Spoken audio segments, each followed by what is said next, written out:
అటువంటి ఎలక్ట్రానిక్ మరియు print media మిత్రులందరికీ కూడా నా హృదయపూర్వకమైనటువంటి నమస్కారాలు తెలియజేస్తాను. ఈరోజు ప్రముఖంగా ఈ మీడియా సమావేశం ఏర్పాటు చేయడానికి గల కారణం, నిన్న టీడీపీ పార్టీ ఆఫీసులో కొంతమంది ఆమదాలవలస మండలం, ఆమదాలవలస మున్సిపాలిటీకి సంబంధించినటువంటి టీడీపీ నాయకులు ప్రెస్ మీట్ పెట్టి ఒక విషయం అన్నారు. ఆమదాలవలసలో జరుగుతున్నటువంటి ఇసుక అక్రమాల గురించి బహిరంగ చర్చకు వస్తారా అని చెప్పేసి వాళ్ళు ఎవరో అన్నారు. వాళ్ళు కొంతమంది అన్నారు. సరే, వాళ్ళకి ఏంటంటే తెలిసిన సమాచారం ఎంత ఉందో కానీ ఆమదాలవలసలో జరుగుతున్నటువంటి ఇసుక అక్రమాలు, లిక్కర్ దందాలు, భూదందాలు, వీటి గురించి నిజంగా కోన రవికుమార్ గారు వేసుకున్న చొక్కా పసుపు చొక్కా అయితే, కోన రవికుమార్ గారి రక్తం పసుపు రక్తమే కానీ అయితే, ఆమదాలవలసలో జరుగుతున్నటువంటి ఇసుక అక్రమాలు, భూదందాలు, లిక్కర్ దందాలు, వీటి మీద కోన రవికుమార్ గారు ఎప్పుడైనా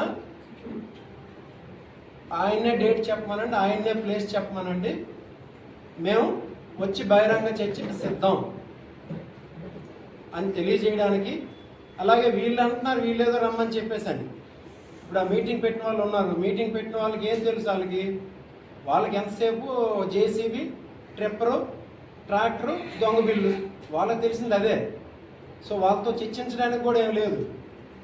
సో చర్చించాలి అని అంటే నిజంగా భూదందాలు, ఇసుక దందాలు, లిక్కర్ దందాలు, వీటి మీద చర్చించడానికి కోన రవికుమార్ గారు ఏ రోజైనా ఆయన నిజంగా కానీ వేసుకుంది పసుపు చొక్కే కానీ అయితే బహిరంగ చర్చకి రమ్మని చెప్పేసి మేము ఓపెన్గా సవాల్ చేస్తున్నాం.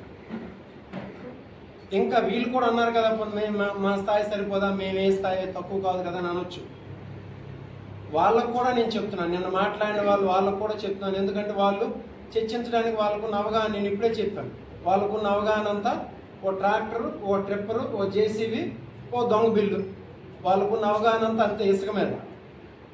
వాళ్ళు ఒకటే చెప్తున్నాను, ఎందుకంటే కోన రవికుమార్ గారు ఈ సంవత్సర కాలంలో 10 ర్యాంపులు చేస్తే 10 ర్యాంపుల్లో ఒక ర్యాంపులో 5 పైసలు 10 పైసలు వాటా వాళ్ళు వెళ్ళి 10 ర్యాంపుల్లో కోన రవికుమార్ గారు 10 ర్యాంపులు చేస్తే 10 ర్యాంపుల్లో ఒక ఇసుక ర్యాంపులో 5 పైసలు 10 పైసలు వాటా వాళ్ళు. అంటే కోన రవికుమార్ గారు చేస్తున్న ఇసుక దందాలో చిల్లర వేరుకునే వాళ్ళే నెలకు లక్షల రూపాయలు సంపాదిస్తున్నారు.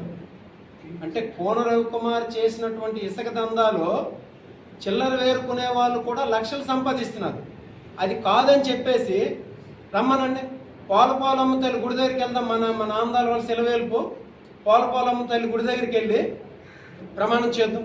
వాళ్ళని చేయమనండి, మేము కోన రవికుమార్ గారు చేస్తున్న ఇసుక దందాలో చిల్లర వేరుకొని నెలకు లక్షల రూపాయలు మేము సంపాదించట్లేదు అని చెప్పి ప్రామిస్ చేయమనండి వచ్చి. మరి ఎందుకంటే చర్చించడానికి అవగాహన ఎలాగా వాళ్ళకు ఉండదు. వాళ్ళకున్న అవగాహన చెప్పాను మీకు ఇప్పుడే. ఆ అవగాహనతో ఉన్నందుకు నేను చర్చిస్తాం వాళ్ళు అడిగిన. ఎందుకంటే వాళ్ళకి ఇసుక ర్యాంప్ చేస్తే దాని పర్యావరణానికి ఎంత ప్రమాదమో తెలియదు, భూగర్భ జలాలకు ఎంత ప్రమాదమో తెలియదు, లేకపోతే రేపు పొద్దున్న రాబోయే తరాలకు అది ఎంత ప్రమాదం అని తెలియదు, నదుల తాలూకు డైరెక్షన్ మారిపోతుందని కూడా తెలియదు, లేకపోతే శాండ్ పాలసీ గురించి తెలియదు వాళ్ళు. అందుకు కోన రవికుమార్ గారు వస్తే సమూలంగా ఏదైతే వాళ్ళు అంటున్నారో ఇసుక అక్రమాల గురించి వాళ్ళు సవాల్ చేశారు కదా, ఇసుక జరుగుతున్న ఇసుక అక్రమాల గురించి చర్చిస్తారని. ఖచ్చితంగా చర్చిద్దాం. కోన రవికుమార్ గారిని రమ్మనండి, డేట్ పెట్టమనండి, టైం పెట్టమనండి, ఒక ప్లేస్ పెట్టమనండి. వాళ్ళని పెడితే ఖచ్చితంగా వచ్చి ఈ మూడిట్ల మీద కూడా ఏ రోజు మేము లేనిపోని ఆరోపణలు చేసి పబ్బం గడుపుకోవాల్సిన అవసరం మాకు లేదు. నిజాయితీగా ఉండే ఆధారాలు ఉంటేనే మేము మాట్లాడిన వాళ్ళం. కాబట్టి నేను చెప్తున్నాను, ఈ నియోజకవర్గంలో కోట్ల రూపాయల ఇసుక అక్రమాలు జరుగుతున్నాయి.